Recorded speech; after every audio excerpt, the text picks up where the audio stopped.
Oh, yes, the drums are playing. Strike up the band. It's another college football season on the horizon. Summer school class is in session. Good evening, ladies and gentlemen. No better time to dive into the college football world than right now with our great minds representing the Gambler Gang. Hello, everybody. I am Sean Brace, joined to my right, host of the Tough Cover Radio Show every Saturday morning, Mark Henry Jr. Good afternoon. Good evening, Mark. How we doing? Doing great. Just made it back from Boston, past the Basketball Hall of Fame, which, fun fact, is in a shopping center. I did not know that you could enter a Subway, get yourself a little meal deal, and then walk right next door into the Basketball Hall of Fame. Pretty cool. I like that. Need to make it a trip up there one time. Yeah, I should have stopped. That's all right. Bottom right-hand corner, Ryan Beef Coyle, who was told today on the walking path down here in Conshohocken that he is looking like a slim legend right now. Been pounding the pavement, man. Had to make some changes, drying out a little bit, but 1 month from today we got kickoff. So I don't know how much longer these changes will be in effect, but yeah, the pavement will be pounded until then. I don't believe any of those changes have been made.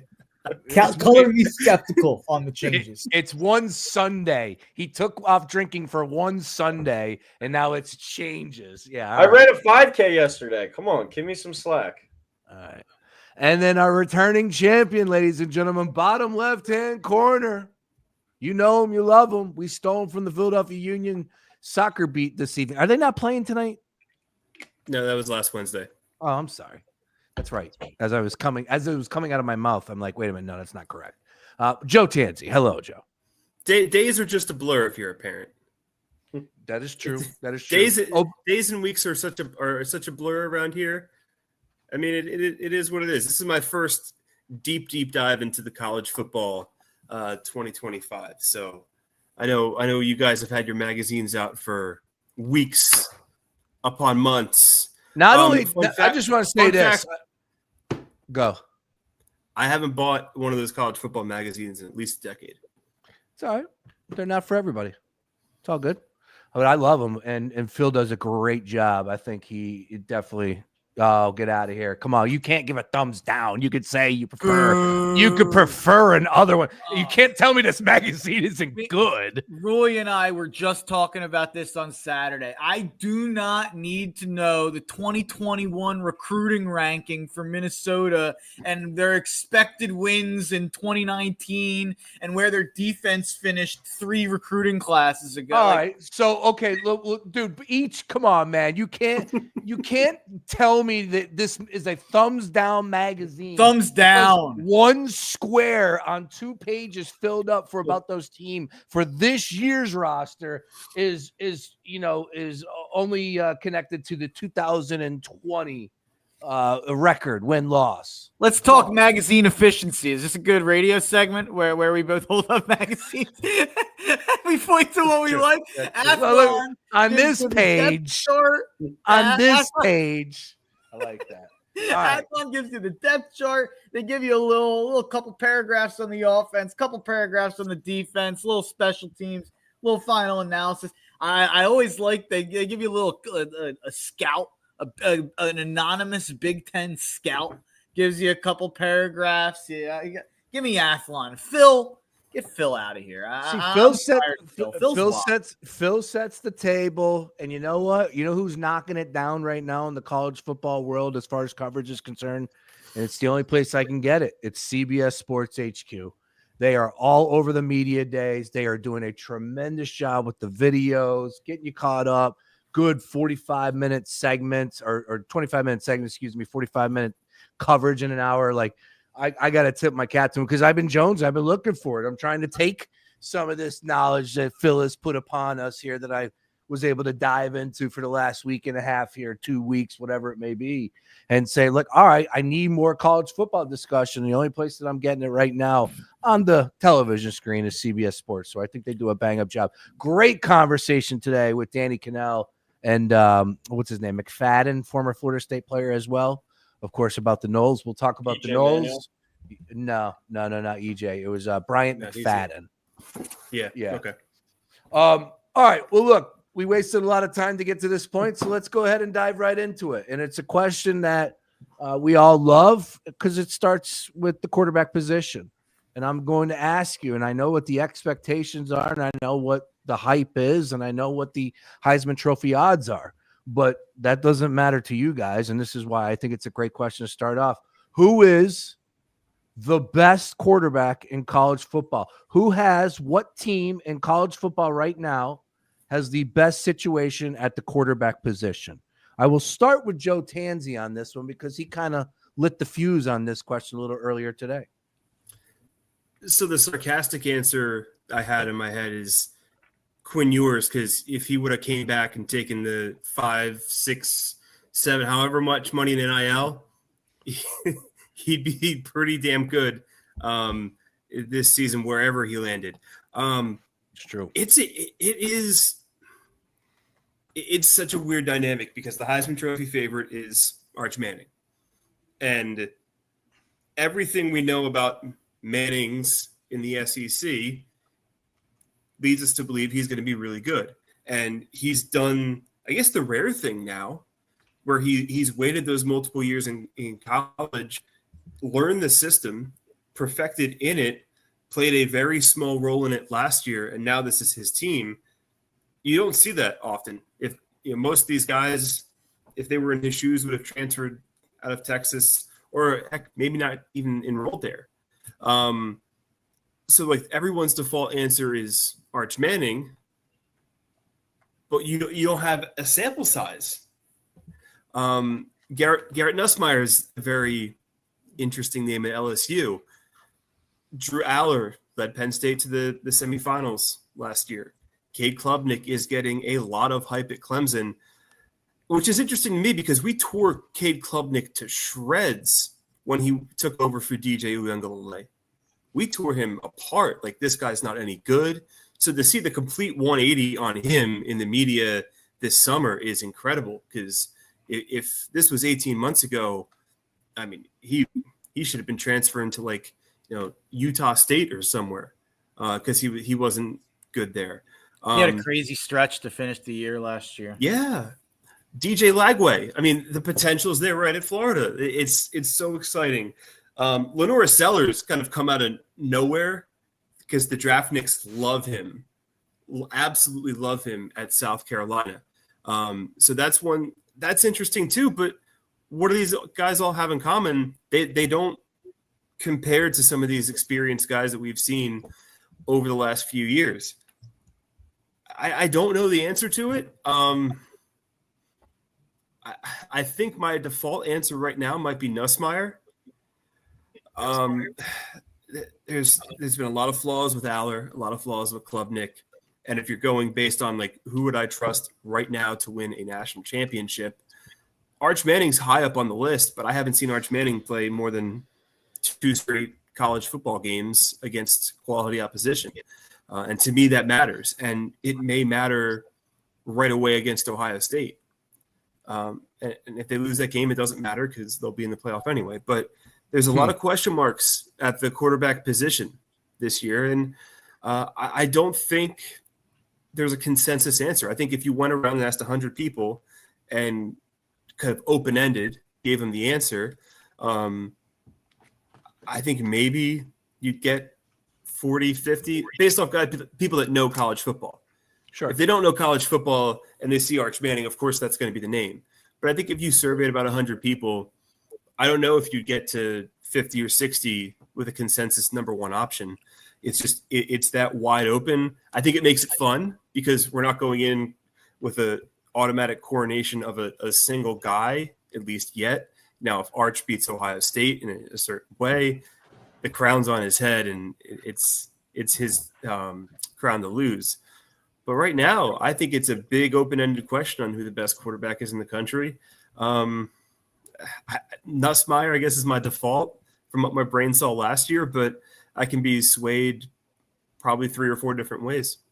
By the way, I think a part of this, 4 of the top 9 quarterbacks in Heisman odds right now, not that we're having a Heisman conversation, 4 of the top 9 have never – I mean, Arch started, 2 games? But there's 4 of the top 9 that aren't returning starters. It's Arch, who barely started a couple games. You have Ty Simpson, who's coming in fresh to Bama, Julian Sayin coming in fresh to Ohio State, Dante Moore coming in fresh to Oregon. Like, that's 4 of the top 9 quarterbacks in Heisman odds. So I think it's the year of uncertainty at the quarterback position. I agree with Joe, though. I would go Nussmeier. He's the if you look at I think he was 7th in returning or in passing yards last year, and the other top 6 are all gone. Same system. If you're like, there's some continuity there. I like LSU as a full-blown national title contender. And I think Nuss has to be the main reason why. And by the way, they did get a transfer for Mississippi State, if I'm not mistaken, Michael Van Buren. So as far as the best quarterback situation, best quarterback room, it could be very well LSU. Beef, your thoughts on that question? And let me just back up because, yes, he only started 2 games, but I believe Arch has now played in 12 total games. Is that not enough sample size for you to make the declaration that Arch Manning is the best quarterback in college football? And you're probably the wrong guy to ask because you've been asking everyone to pump the brakes. Yeah, I mean, playing games that could be taking a couple snaps and taking a knee, like literally just doing that at the end.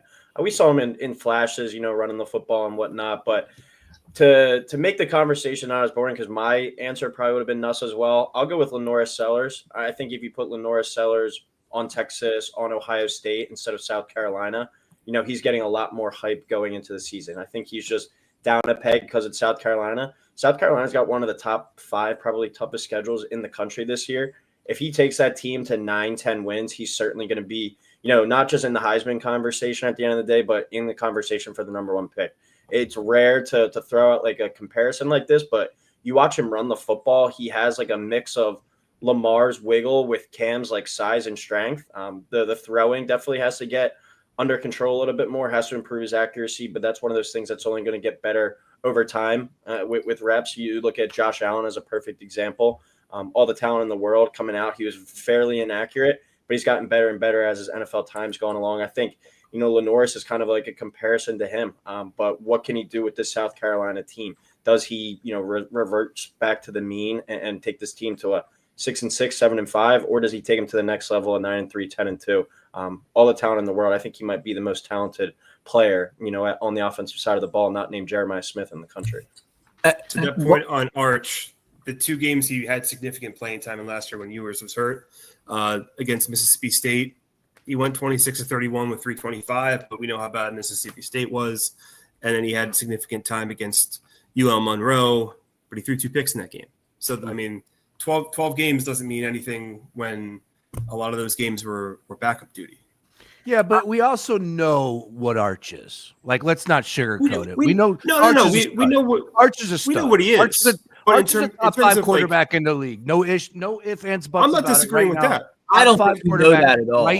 Right? We absolutely know that Arch Manning. I don't think we know that at all. I think if he was that good, he was going in over Quinn.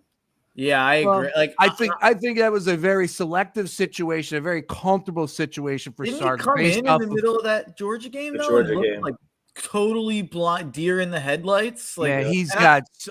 Where's he getting drafted next year? Let me ask you that. No, Aller's going to go high too. I'm not talking about Aller in this. All these guys are getting drafted high.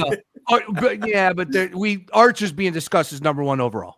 Yeah, Arch is being discussed as not going to the draft at all next year. That's what I would say is, like, if he's the best quarterback, what happens when we get there, then nobody's surprised. Like, I'm not going to tell you I'd be surprised if he comes out. Sark's an amazing coach. I'm sure. I actually haven't dove too deep into the receivers there, but I'm sure they have. I'm sure they're loaded with dudes for weapons for him to use. I don't have any doubt. I'm picking Texas to go 11-1 to win the SEC, but I don't know if we can just say he's a top 5 quarterback right now. I do think there's a level of we have to see it. Okay. Yeah, I put with everything he brings to the table as far as with his legs, the ability, of course, what we've seen And don't get me wrong, I'm not trying to say that the high school level, but like this dude has just been ripping it up now for what seems like years. It really does seem like we've been watching him play for years. And now here he is. He gets the opportunity to be the starter from day one. And it's about as perfect as a position that a quarterback could come into, right? They have just eased him into things.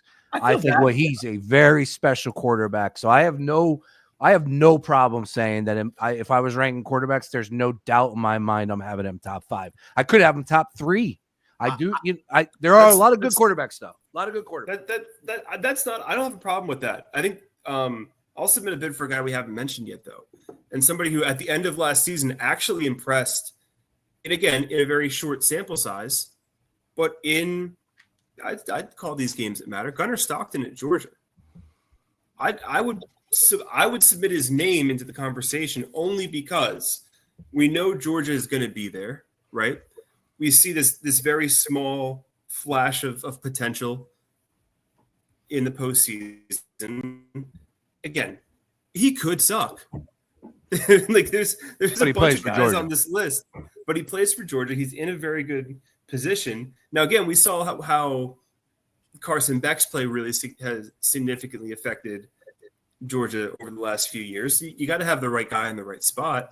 But when you look at the list, yes, it starts with Arch, then it goes to Nussmeier, then it goes to Aller. Sellers is absolutely in that list, and so is Klubnik. And a lot of people are high on DJ Lagway as well. But when I look at everything and these names out there, I'm not a huge believer in John Mateer at Oklahoma. I kind of need to see it at the step up that he took from Washington State. I need to see it before I believe it. All these young guys, again, kind of need to see it before I believe it. Look, it's a small sample size, but this is a guy who at least had some experience in a pressure-packed game last year, and he's going to play for one of the top teams in the SEC. I think we'll hear his name discussed thoroughly throughout the season. One quick one here. Sorry. Go ahead, Mark. I think he's going to be like a Stetson Bennett-ish type, maybe run a little bit more than Stetson. Like I think he's going to kind of be a keep the train on the tracks guy. If I was taking a swing on a guy, like on a new starter, I think I'd go with Sayin at Ohio State or maybe more at Oregon. Those would probably be the two looks. I'd say the interesting thing about Oregon is Mekhi Hughes, this running back transfer they got. I'm blanking on where he's coming. Tulane. Yeah. He had like 1,500 yards last year. If you watch some of the tape on him, he looks like Bucky Irving a lot. I think Bucky, who killed it at Oregon in the same system, and I think he's probably even a higher prospect than Bucky was when he came to Oregon. So I think he's like a potential deep sleeper. Running backs don't really win the Heisman though, so maybe that hurts more. I really like Oregon, which I'm sure we'll get to. So I'm kind of, if I was taking a shot in the dark, maybe I look at more 25-1 if we're talking about guys who it's a little bit kind of guessing on.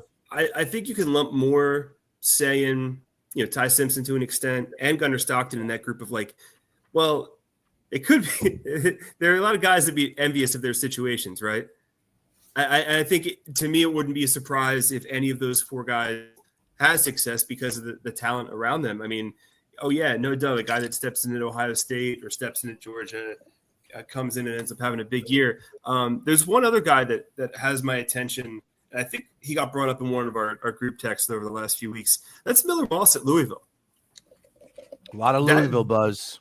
That's something in that offense. He's going to put up numbers. Now, again, not saying he's going to win the Heisman Trophy, but if we look back on this conversation and we rank, say, the 10 quarterbacks in college football in 2025 in the third week of December, I think Miller Moss is in that conversation where it's in the transfer portal. It's all about finding that right fit. It may not be going to the flashiest place, but if you can find that right fit and it fits you perfectly, there's a lot of chance to succeed there. I couldn't agree more there. Shuck, I don't think Tyler Shuck is any good. Like you saw it at Texas Tech and Oregon.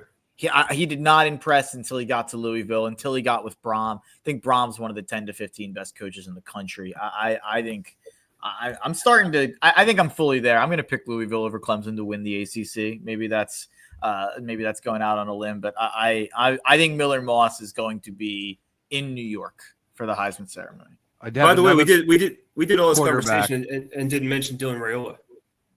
which is a pretty good one. Yep, that's a who guy at this that you time can bring up. Who at this time last year was the guy we were talking about nonstop. I'll also say, bring up another quarterback in just a second that by this time last year had even higher praise than anyone we have discussed yet in just a second. But real quick to the comments, Mikey P, is Manning coming out next year? Sure thing. I don't know. As Beef pointed out, we talked about that earlier this week, Beef. I will find out. We'll see how the season plays out again. He's just a different situation. He's a Manning. We don't need to go down the path. But all in all, if he's guaranteed to be the number 1 overall pick, I'm pretty sure he's going. We'll leave it at that. He also agrees with DJ Lagway. Could have a really good, solid season. Yeah, the expectations are there. Of course, the one thing that anytime anybody brings him up, shoulder. That's one of the first thing that gets brought up. If he can remain healthy, if you're not worried about that, the sky's the limit. As I believe Beef, if I'm not mistaken, he was the number 1 player in college football as far as recruiting is concerned. Yes. Yeah, DJ Lagway was that. And I've heard he's dealt with some soft tissue stuff as well this all season. So like you said, it's all about kind of the health with him. And one more player that we didn't even talk about, Sam Levitt, took Arizona State to the college football playoff last year. He returns as well with, maybe the best receiver not named Jeremiah Smith with Jordan Tyson. And that's the thing with the quarterbacks this year. Like, I think we all agreed at the beginning. Wide open. There's not one guy that's like, our Tim Tebow is here. He's the guy. There's so many players that could be the guy, which is, I think, going to make it such a fun season. Lagway kind of goes in a bucket with a lot of other names where it's like, I think some of the best quarterbacks this year are not on teams that I would say are traditional, like where you would expect the Heisman to come. Like Sawyer Robertson is a guy who you look at like his last. I was just going to bring him up. Baylor. Yeah. He's a stud. I think it's 28 touchdowns, 6 picks. I don't have it right in front of me, but another guy, Josh Hoover at TCU. Like, I don't know if either of those teams, TCU or Baylor, will be good enough to support maybe like a Heisman campaign. You look at John Mateer, who you brought up already, really tough schedule at Oklahoma. Same with Lagway at Florida. Like, neither of those. I mean, if those teams were in the Big 12 or another conference, like, I think I'd probably buy their Heisman candidacy a little bit more, but I don't see Oklahoma or Florida, doing better than 8-4 with their schedules, just how tough they are. So that's kind of, there's a lot of quarterbacks in that.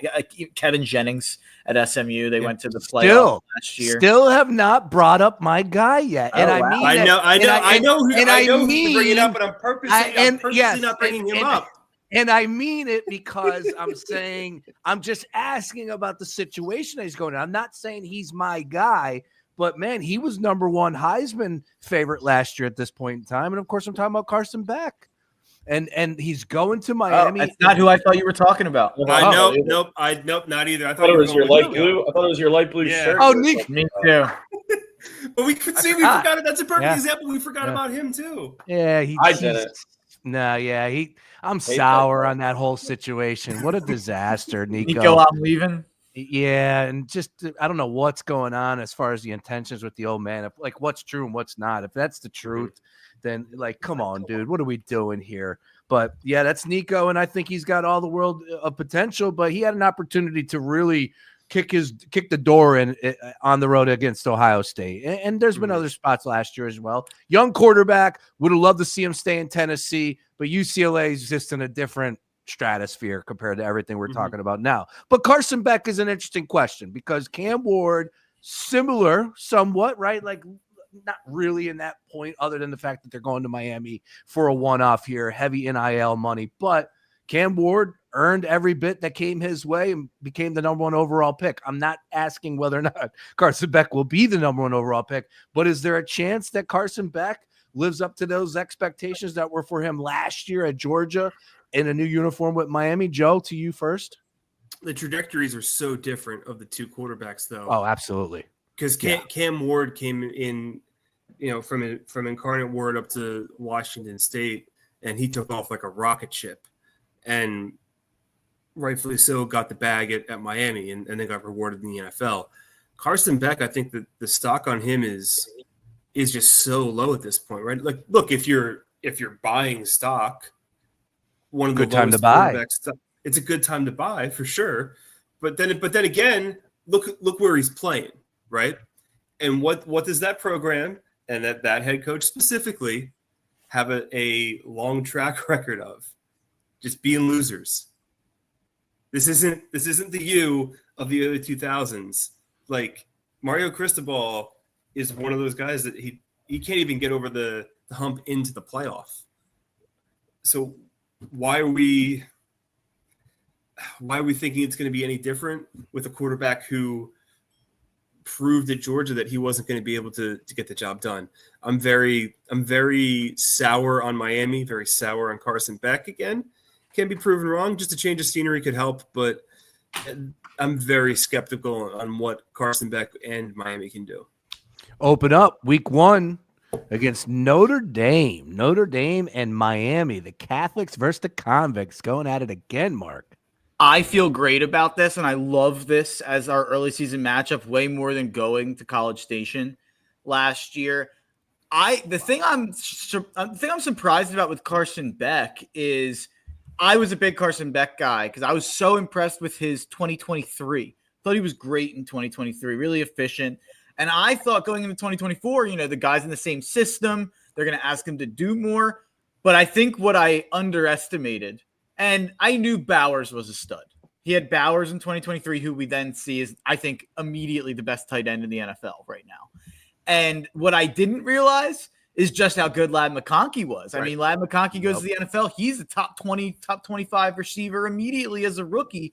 And, expected, being drafted as like a top 12 fantasy guy this year. So maybe Carson Beck was inflated a little bit by having Bowers and McConkey out there in 2023. We already saw Beck take a step back last year. And then I feel like the part that's just being glossed over, the guy had a major shoulder injury like right before that held him out of the playoffs. And then now is just coming back from that. And people expect it to be totally fine. If anything, I love that Notre Dame's getting them early in the season, getting him in his first game back. And he's probably the best defense he'll see all year in his first game there with his reconstructed shoulder, worrying about the Cavender twins and who he's DMing on Instagram on the side.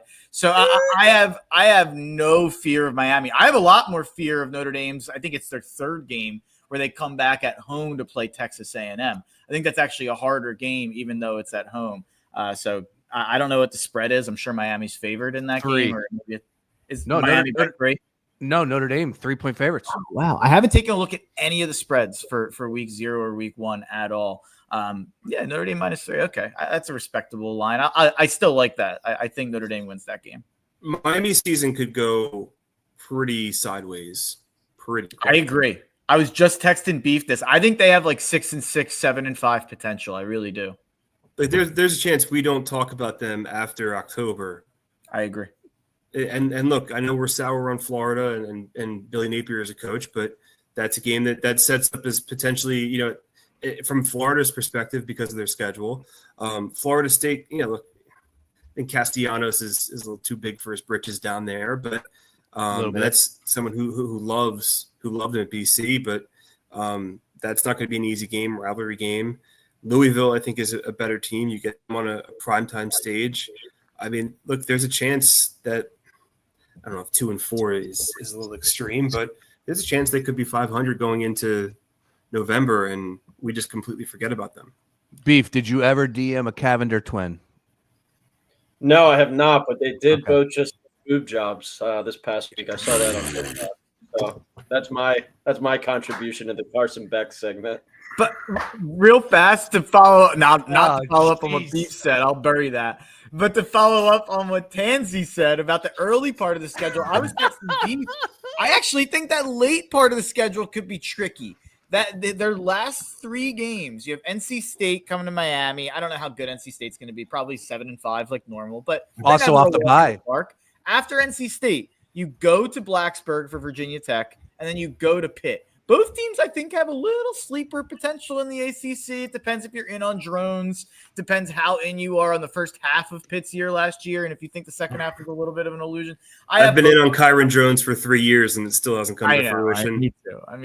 I have both around 7 or 8 wins. Like I think both are pesky, but going to Blacksburg and then going to Pitt back-to-back to close your year, I don't think that's an easy way to close the season. And especially with a Cristobal team not Cristobal team. Cristobal every team he's ever coached is those are classic cristobal spots. Even if they make it through the first 9 weeks and they're 9-1 going to Virginia Tech, they are absolutely losing that game. They're going either 1-2 or 0-3 in those 3 November road games at SMU, at Vatech, Pittsburgh. It skews to a more negative record if the higher Miami is ranked. That's the Miami coefficient. It's how it works. I think everybody else is under the assumption that's how it works too. And looking at the ACC, I mean, SMU's plus 850, Louisville's plus 850. Now look, Clemson comes in as the favorite. There's no doubt about that. But if you don't trust anything about Miami, and we just gave you plenty of reasons you shouldn't, SMU, oh, by the way, just went to the playoff last year, and the better quarterback is back. I think we can all agree on that as well. And then Louisville, we just highlighted Miller Moss and the fit in the system. That's potentially there too. And look, I think Georgia Tech, because veteran quarterback Haynes King, I think at least they'll tough schedule, but they'll at least be in the mix. But I would not touch Miami with a 10-foot pole to win the ACC at plus 380. Look, even if they go perfect until November 1st, you've seen this roller coaster break down mid-flight every single year with Mario Cristobal. It's college football. You know exactly what these coaches, regardless of who the talent is, are going to present to you. They are who they thought we were. I like that. That's a great segue. First, though, I do want to pump up my guy Colby Marshall. Will be with me out in Chicago, talking about that I'm looking like a full-blown meal. Thank you, Colby. I appreciate that. Little crossing streams action. He's a big baseball guy. I see the Phillies with a JT Realmuto bomb. Are we up right now, Mark? Or are we trailing about tie game? Bottom of the ninth, 1 out. Right, what's baseball? Good. Is that a summer sport? Yes. Are teams still competing in that? Oh yeah. I just picked up Michael Harris off the waiver wire in my fantasy league. Having a great second half, but the Braves have been. Oh, I would bet against the Braves every single night of this 9-game road series. I don't want to edit this hour, so no more baseball talk. That was my fault, though. All right, but speaking of teams, let's go ahead and talk about 2 teams. You already see in the headline one team that we're going to come to. I'm going to save them second. But this is a perfect segue. Joe, back to you again, because you just said we know who these teams are. We know who these coaches are by now. Kellen DeBoer. That's the question. I want to talk about Alabama right now. Second year at Washington, got them to a national championship game. Second year at Alabama, of course, coming off of what was an impossible situation to live up to what Saban has been able to do. Replace a legend, deal with everybody transferring out, and then have everything. Like, they were definitely disappointing after the whole season played out. Don't get me wrong, with 4 losses. But at the end of the day, man, there's a lot to hang your hat on. And I do believe that there is plenty of room to improve, and they will do exactly that this year. But enough of me. Your expectations for Alabama. I don't think it's a point that it's where we can buy low. Their win total is still, 9.5, if I'm not mistaken. No. So nobody from the odds perspective is saying that, this is a team that we're not banking on. This is absolutely a team that the odds makers are thinking can win the SEC this year. What are you saying about Alabama, though? Yeah, unless Mike Shula comes back to coach the Crimson Tide, you're not buying low on them at any point. True. I guess the question is, can the quarterback play be more consistent? Because how many times did we sit here last year and over the past few years about Jalen Milroe and say, if only he was more consistent, if the mistakes were cleaned up, if there were more really good halves like the one against Georgia that showed up every single week. Like, we kept, if Jalen Milroe was the stock, we kept buying and buying and buying because we saw what the potential was, and he just never lived up to the full potential that we wanted him to have. So, look, it's a clean slate for whoever they choose a quarterback. I think Ty Simpson's got the nod right now. But, it all comes down to the quarterback play. Shocker, right? It's the simplest thing, but also yet the most difficult thing to figure out, especially when you're at Alabama's level. Michael Penix is certainly not walking through that door. I'm actually kind of surprised they didn't go that route. I get that, freshman prospects or young prospects are one way to go in this day and age, but you're Alabama. This is year 2 under DeBoer, and you need to make some things happen. I'm actually kind of surprised they didn't throw a bag at somebody and try and do something different, or hell, like throw the 5 to 10 mil at Quinn Ewers and say, hey, come back, which is what I would have done. I would have made the bank instead of sitting the bench in the NFL. But that's another take for another day. Look, the schedule is not well, great. Beef, that's it. Beef, you broke down the win-loss, right? You went down the win-loss for Bam already. What'd you have them at, and your thoughts on DeBoer year 2 here? Yeah, I think I had them in there at 10-2. I'm certainly in on the bounce back. I love that Grubb was able to come back as former offensive coordinator. That's a big one, yeah. We talked about that, Brace, where he went to the Seahawks last year. Now he's back in the fold. But everything I've been hearing since SEC Media Days, Ty Simpson doesn't have it 100% locked up yet. I think going into camp, it's still a competition, and Keelan Russell's a 5-star guy. And this was my point to Brace the other day was, if they're unsure, if Ty Simpson or Austin Mack, if they're not head and shoulders better than Keelan Russell, why not put in the 5-star guy and basically do kind of, what Florida did last year and just say, like, all right, we're going to ride with our 5-star guy. He's going to be our guy next year. We might as well get the most out of him. And we have a great supporting cast. We have a great defense. All the pressure in the world's not going to be on him. So I think Keelan Russell's still in the mix there. But like Joe said at the beginning, we're not going to be buying low on Alabama anytime. I think they're still good enough to win 10 or 11 games this season. So we can't buy low on them from a Vegas standpoint, but I do think like the narrative out there and the way people are talking about the SEC, like it's Texas and Georgia, and then I feel like the sexy team is LSU, which I'm in on. I'm falling right for it, but I think all three of those teams are getting talked about. Almost feels like Alabama is like I know Brandon Walker, a Barstool college football guy. He's like saying they don't have a chance to make the playoffs. He thinks that DeBoer is going to be on the hot seat at the end of the year, and he thinks they're going to have no patience to wait for his kind of thing. I don't think they're going to need any because I think they're going to be fine. Maybe this is a dumb way to look at it. They have like 3, 5, I don't know, like really, really high level prospects there in Simpson, Mack, and Russell. Like I think one of them is going to work out. Like you would hope, right? If they're at Bama, like it's DeBoer's system. The guy's been an amazing offensive coach for a really long time. He's won everywhere he's went. Even last year, I think they should have made the playoffs. So that's a whole other conversation. So I think they're going to be fine. Like I think they're very clearly a top 4 team in the SEC. Right? I think there's a very clear top 4 in the SEC to me, and I think it's Texas, Georgia, Bama, and LSU. Whatever order you want to tell me that those 4 are in, I have all 4 of them at 10 or 11 wins making the playoffs. And they by the way, go ahead, Bryce. They're 13.5-point favorites for the opener against Florida State. Now I know nobody has too much expectations for Florida State, but I really don't. 7.5. Sure. Okay. I'm seeing 8 wins. Okay. They'll be right around that number. I think 7 or 8, right around. We know they're not going to be as bad as last year. We know that they're not going to be as bad as last year. So you're only one way they can go. So I'm going to take the over. Sleeping on the Seminoles. I like the coach.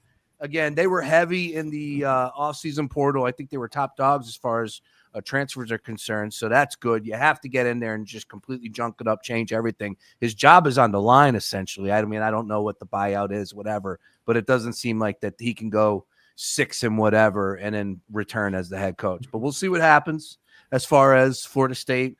Alabama, though, interesting conversation as always. One of the top dogs, if not the top dog, after it's all said and done. Now, let's hit the other side of things and go over to the Big Ten. And let's talk about Penn State and the expectations that the Nittany Lions are bringing to the table. Because for my money, Joe, and I'm going to start with Mark Henry Jr. on this one, but for my money, I think this is the number 1 season that I can remember in Penn State history with the expectations are what they are.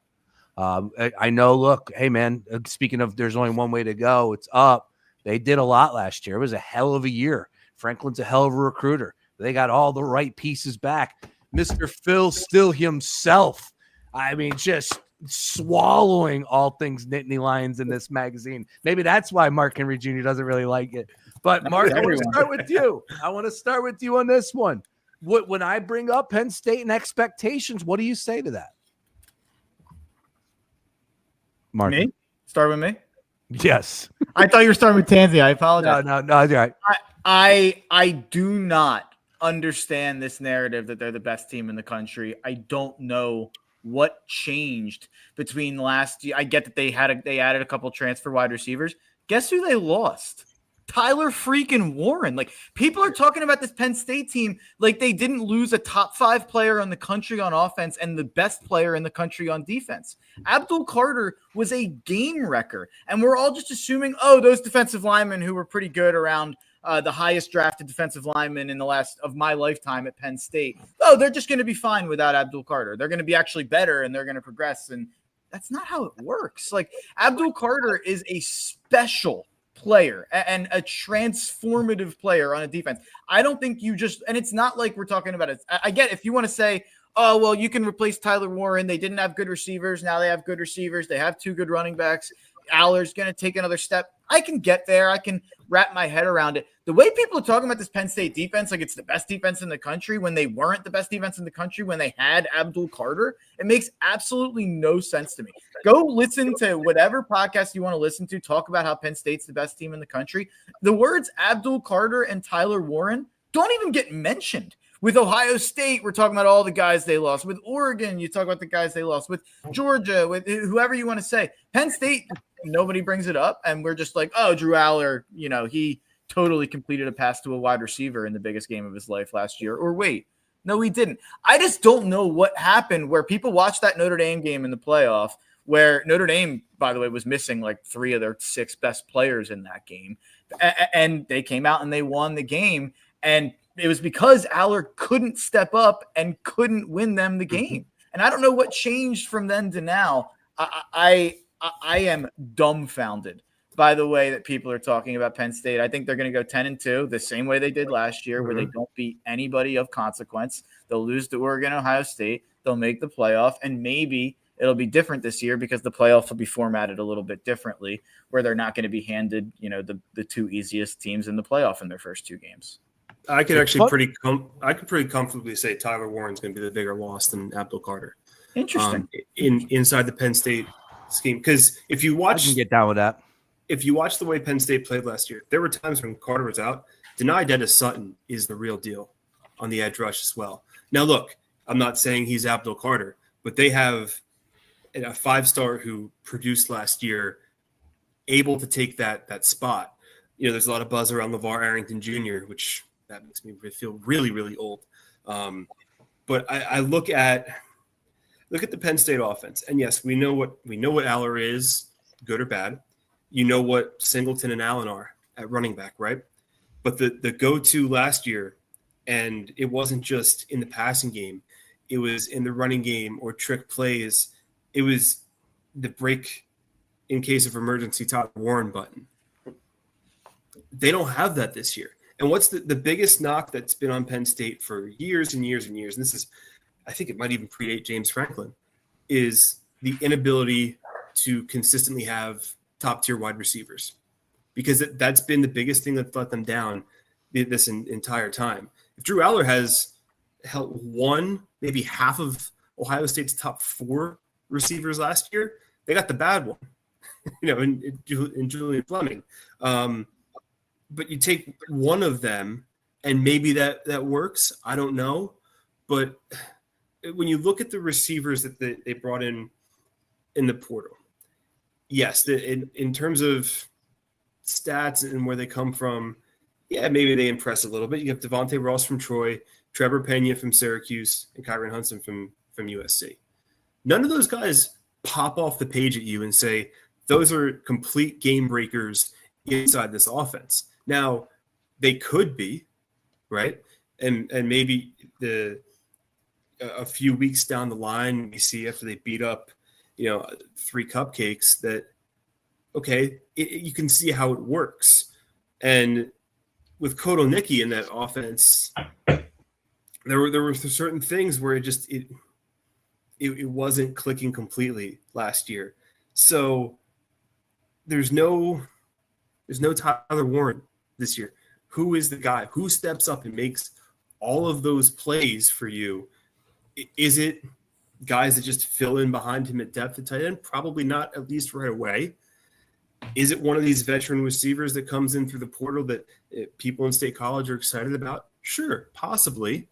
But when you look at which player they're going to miss more than the other, it's very clearly they're going to miss Tyler Warren than Abdul Carter, because I could see Deni Dennis Sutton being a very strong player, first team Big Ten, most likely. You have a built-in replacement there. Receiver, tight end, there's kind of a big void that needs to be filled, and you've got 4 or 5 guys, but who's that guy that's actually going to take over that void? We don't know yet, and we won't know that until September. So I think if from the Penn State side, that's what I would be more concerned with. The defense is going to figure itself out. The defense isn't Penn State's issue in the long run. The issue in the long run is, can Drew Aller deliver in a big game, which he did not in the semifinal? Can the receiver play be better? It has to be. There's really not far you can go down from what it's been. And can you replace Tyler Warren, who was Mr. Everything for them? And without Tyler Warren, I mean, they're just an average Big Ten team last year. Well, one last thing I want to kind of throw out there, and they get killed for not winning the big game, and I obviously that's a fair thing to bring up. I think just as much on the flip side of the coin, and I think this is part of why people always pick Penn State in the preseason. You're never going to look that dumb picking Penn State to make the playoff, to go to the championship, even to win it, because they're going to make the playoff. James Franklin is a little bit like Notre Dame era Brian Kelly, where they don't lose to the bad teams. Like, they're going to come out and they're going to beat every team in every game that they're favored. And they're going to go 10-2 or 9-3 at almost a minimum. And they're going to struggle in those big games. But I do think if I'm going to, I crapped on Penn State a little bit there, and I crapped on, the notion that they're the number 1 team in the country. I have them in the playoff, and I have them number 8 when I was doing my rankings. I put them 8th. I think they're going to go 10-2. But I do think they do have to be celebrated a little bit for not faltering in those spots. Well, yeah, Beef, I'll give you the perfect example. Hang on. Let's get Beef in here. Let's get Beef going here, because he has said 6 words this whole time. Hang on. Beef, the thing is, with the expectations for this team, 10-2, what Mark just laid out, is that living up to the hype in your mind? Or is it, no, man, this is a next step where, and it's so tough because, right, we're looking at these championship games in a different light this year, I would imagine. We started last year. I think that's only going to be a little bit more drastic this year. Again, we'll see how that one plays out. Is winning the Big Ten enough? Yes, I know seeding and all that plays into it, and that's got to be a goal. But 10-2, say they slip up to Ohio State and say they lose to Oregon one time there, but they make the playoffs and maybe make a championship game. Is that living up to the hype? Where's the bar set for you when it comes to Penn State this year, Beef?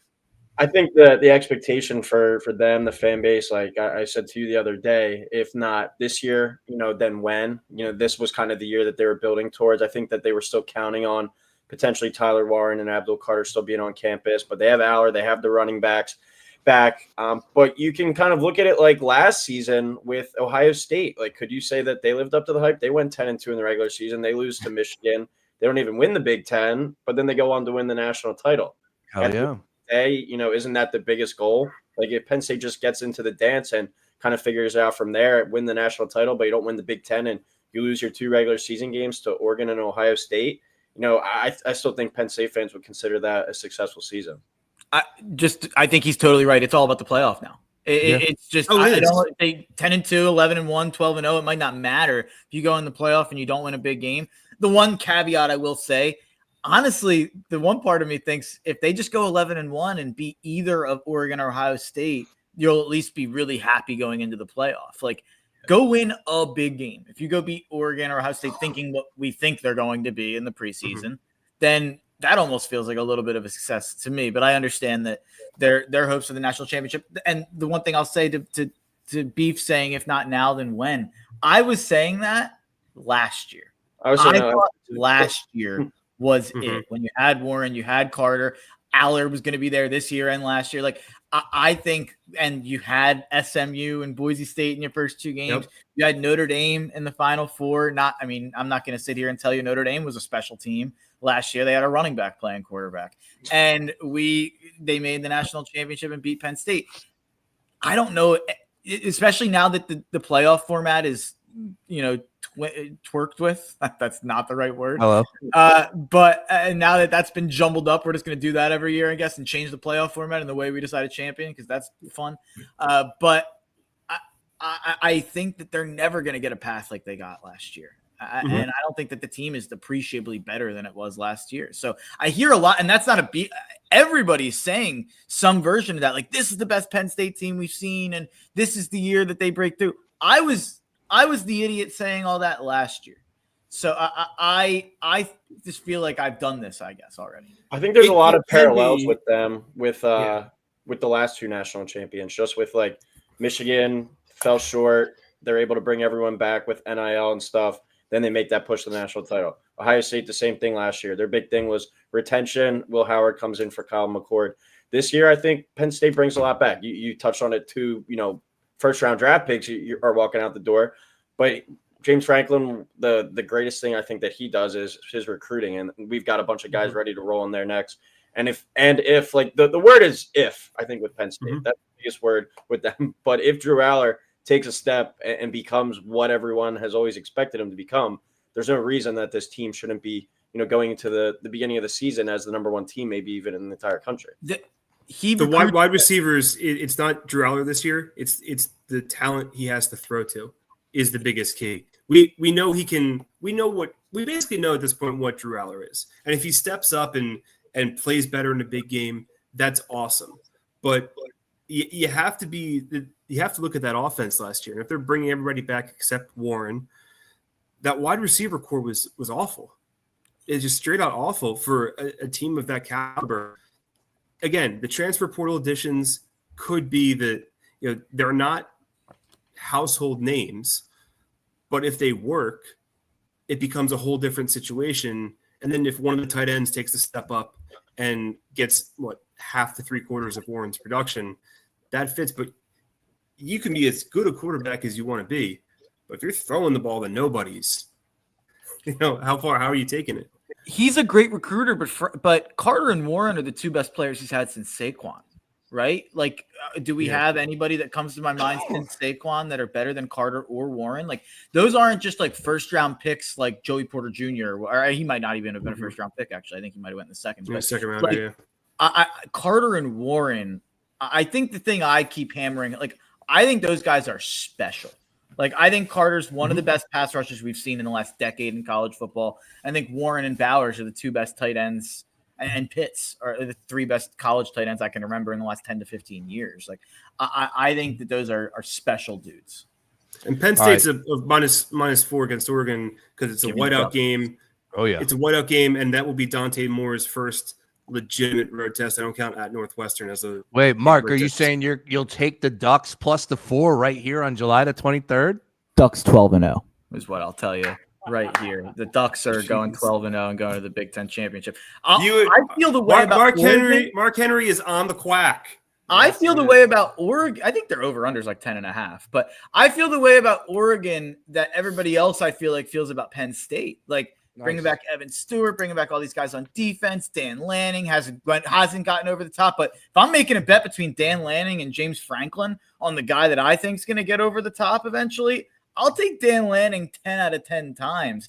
And I'm high on Dante Moore. Like, I actually like that he was there all of last year and sat behind Gabriel, learned the system, and now he's coming in. It's not like a transfer where he's crash coursing, through the offseason.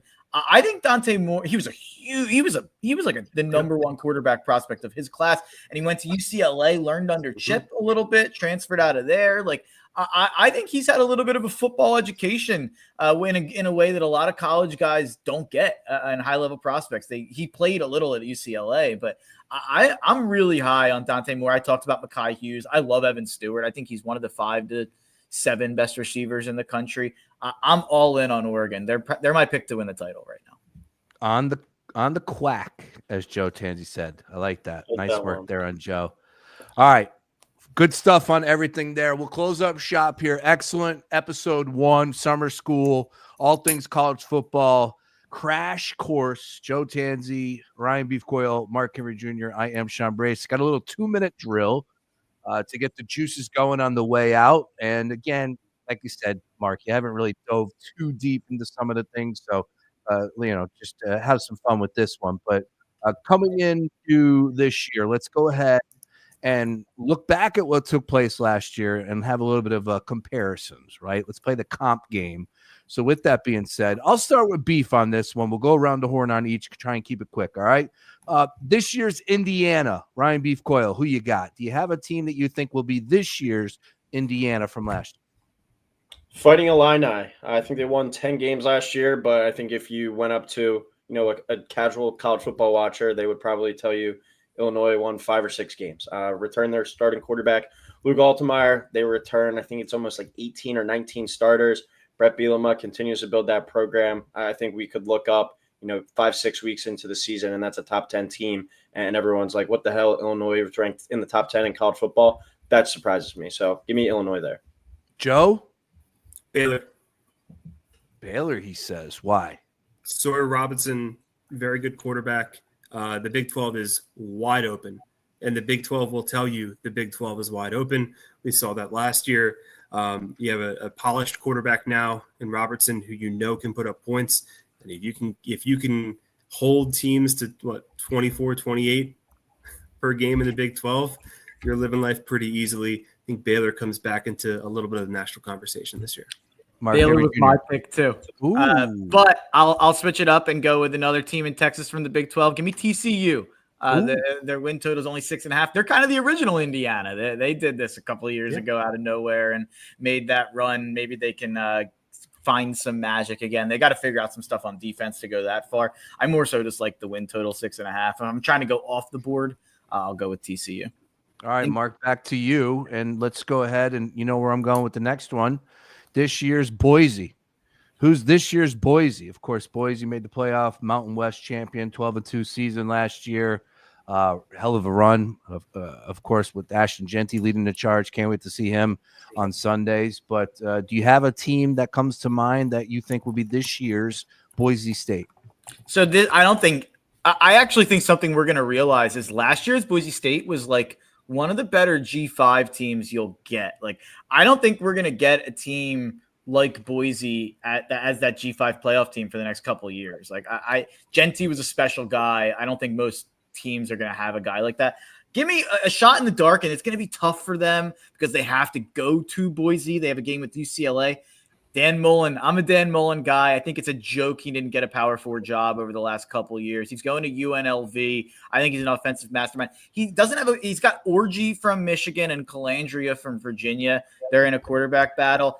They both have Orji's a good runner. Calandria is a bit Jameis Winston-y, where he really chucks it all over the field. He can throw some picks, but he can make an insult to Jameis Winston. It might be. He can make some exciting stuff happen. But we did watch those guys at higher levels. Like Orji was at Michigan. Calandria was in a pretty bad situation in the ACC with Tony Elliott, young guy out there on a higher level. You drop down a level to UNLV, to the G5. I do think, especially with Dan Mullen, whoever wins that job, I think is going to look a lot better than how we've seen them before. He did a lot in the transfer portal. UNLV is trying to spend some money to get relevant under Dan Mullen. Dan Mullen's trying to get whatever that next job is going to be after UNLV. I think they have a big 10-2, 11-1 type year. I don't know if that's enough to overcome Boise, to be honest, to make that playoff spot, but I would roll the dice on UNLV. Beef? I'll go with Navy. I think looking at their schedule, they're going to be favored in 11 of their 12 games. They play Notre Dame. I think that's the only game they won't be favored in. They also go to Memphis. Remains to be seen, but Navy right now, I think to win the American, sitting there at plus 380, Blake Horvath back at quarterback, their quarterback from last year. And if you remember last year, they were kind of in that G5 playoff discussion. They down the stretch, but it's a tough team to prepare for every single week. I could see them going 11-1. And being right there in the American title game, and that's all you need. Have a seat at the table there, pretty much. Tansey? Texas State, they're fun. They score a ton of points. Yeah. They don't play a lot. They don't play a lot of defense. And former Eagles quarterback G.J. Kinney will be getting a promotion somewhere in the G5 after this season. Oh man, I'll tell you what. How many games did we see them play last year on national TV? It was a ton. That was a ton. All right, Joe, back to you. And look, you can have fun with this. It doesn't have to be exactly top 10, but last year what Florida State did was pretty impressive. Matter of fact, I saw the stat earlier today. It's like literally only 4 teams began the season with ranked in the top 10 and then finished with only 2 wins. So give me a top 10, top 15 S team that you think could be a disaster, win 2 to 3 wins. Oh, I'm just going to go. I don't know if it's gonna be that bad, but Miami, we've already ragged on them enough. Yeah, we've ragged on Miami enough. I just don't see it with Carson Beck. Okay, that's a good answer, Mark Henry Jr. What was the terming of that again? You just give me a team from the top 10, top 15 that's going to be an extreme disappointment. I'm talking Florida State-esque with only 2 wins last year. They were ranked in the top 10. It's only happened a few times in college football history. I don't think they'll drop back this far, but give me one of Ole Miss or Tennessee. I feel like they're being included with that big group. I think one of Ole Miss or Tennessee is in for a rough year. I think last year Ole Miss had the favorable schedule. You had an experienced team. They really beefed up the lines. You look at how many linemen Ole Miss had drafted. That's a lot to replace there for a team we're not talking about Alabama or one of those teams that just grows those guys on a tree. And then Tennessee, I think the Nico thing is just like the worst thing to happen for all parties. Like that, you're talking about a guy who got to play young, and Brace said earlier, like he had a rough game against Ohio State. He was 18, and it was his last game of the year. They went 10-2. They had a good year. I know he wasn't what we hoped, and he didn't explode onto the scene, and they really babied him, especially down the stretch. But you would hope he would have taken a leap, staying in what I think is one of the best systems in college football, and Josh Heupel. And he leaves and they don't have a replacement for him. He's going to be worse off. They're going to be worse off. I could see the Tennessee situation really taking a dive. All right. And then finally, Beef. Tennessee was my pick. I think they're going to fall off the map a bit this year. But if you make me take another team, I'll stick in the SEC with Oklahoma. I think they're one of the teams with one of the highest ceilings, but one of the lowest floors because they have such a tough schedule. And I think they're going to be so dependent on John Mateer making that leap. And I'm a fan. I think he's going to be really good. But I think it's more likely that team is like a 6-6, 7-5 than like a 9-3 or a 10-2, which the expectation should be at Oklahoma. So Oklahoma bought a Washington State quarterback 1 year late. Yeah, could have got Cam Ward. All right. We'll close up shop on this one. 2-minute drill. Week 1 upset. Beef, back to you again. Week 1 and week 0, if you want to include that as well. Week 0, only 4 or 5 games. But week 1, which is a great slate of games from Thursday all the way through Monday. Let's go. But give me one upset that you're eyeing up. And, of course, that's off of Florida State last year with the debacle that did take place over there in Ireland, losing to Navy as a I forget what the spread was at, but it was a big time number. Give me one week 1 upset that you have your eye on.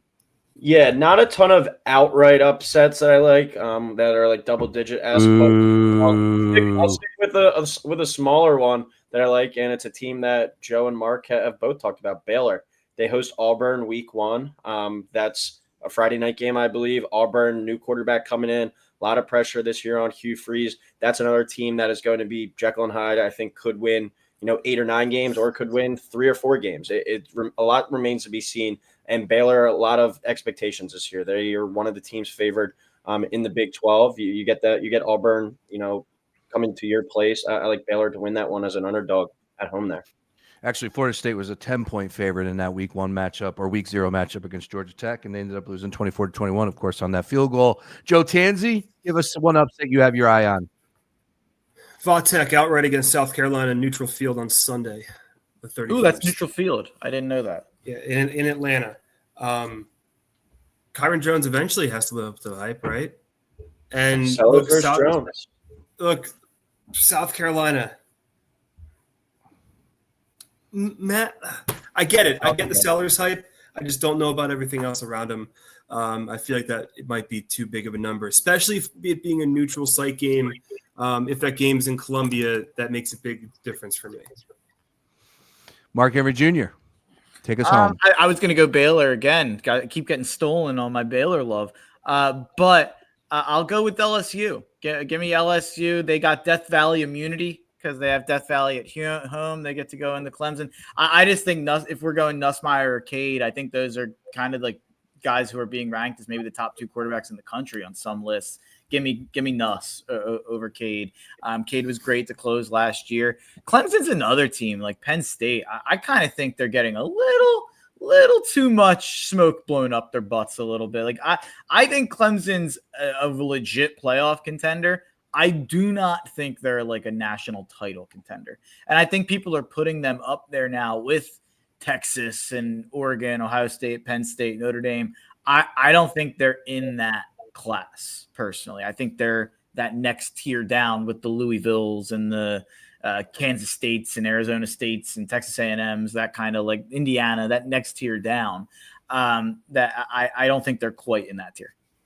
3.5-point spread, Clemson and Clemson and LSU there. So that's something to keep our eye on that one. And then finally, we'll close up shop with this one. Shout out Mikey P. He's been hanging with us full show here. He likes Northwestern over Tulane. I'm not even going to attempt it. Is Redslaff playing week 1? I assume so. Preston Stone to Northwestern too. It's a 6.5-point spread. 6.5-point spread. He likes Northwestern over Tulane. If Redslaff is able to play for Tulane, then I say no. But if Redslaff isn't playing, then I'll support that. And what's the reason why? Is he hurt? He's the BYU guy that broke the honor code at BYU, was going to be suspended 7 games. He just walked on this week, Brace. Yeah, so he just transferred to Tulane this week. And that carries over? No, he just violated the BYU honor code. But okay. Oh, so he just walked on. Gotcha. Yeah. All right. He quit BYU and enrolled at Tulane. Took me a second there to get it, as usual. It is late though, and I can't thank you guys enough getting the party started. Shout out to everybody I watched. Of course, checking in, Mikey P. Great stuff there. We'll be back next Wednesday doing it again, and I think we're going to be doing it Wednesdays from here on out until we kick off, like we did last year. A lot to discuss on all things college football. If you're catching us live, just know this is what we do on The Gambler, so make sure you check us out Monday through Sunday at foxphlgambler.com. And if you miss anything, everything's podcasted at foxphlgambler.com. For Joe Tansey, Mark Henry Jr., Ryan Beef Coyle, I'm Sean Brace. Good night, everyone.